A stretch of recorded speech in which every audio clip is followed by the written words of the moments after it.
The cell is an information processor because the membrane reads the environment and adjusts the biology. The nucleus of the cell with its genes represents a hard disk, and the genes are programs. Our old belief system is that the nucleus and its programs were read-only memory, so that whatever the genes are, that would be our fate.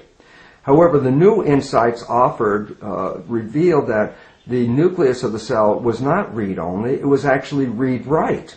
So basically, the cell was a programmable device. You'd put it into an environment, it would read the environment, and then adjust the expression of the genes to match the needs of that environment. So taking genetically identical cells and putting one set into a culture with certain environmental conditions caused the cell to program itself as a muscle cell, and a genetically identical cell put in yet another environment, reading the constituents of that environment would lead to the expression of a bone cell. So basically, the cells are programmable in response to environmental information.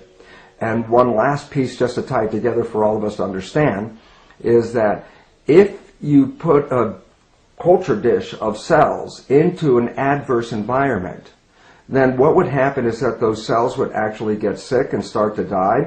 And if you take that very same culture dish and move it into a healthy environment, the same cells would immediately recover and start to proliferate, and the cultures will flourish.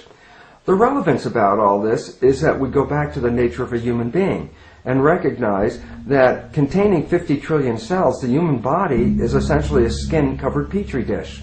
If you take your human petri dish body and put it into an adverse environment, it will cause the cells to get sick and to actually begin to die. And yet if you take that same skin-covered body and put it into a healthy environment, the cells will rapidly recover and begin to flourish again. So the important reality is that our state of health or disease is really a reflection of the environment that we live in and the environment that we perceive.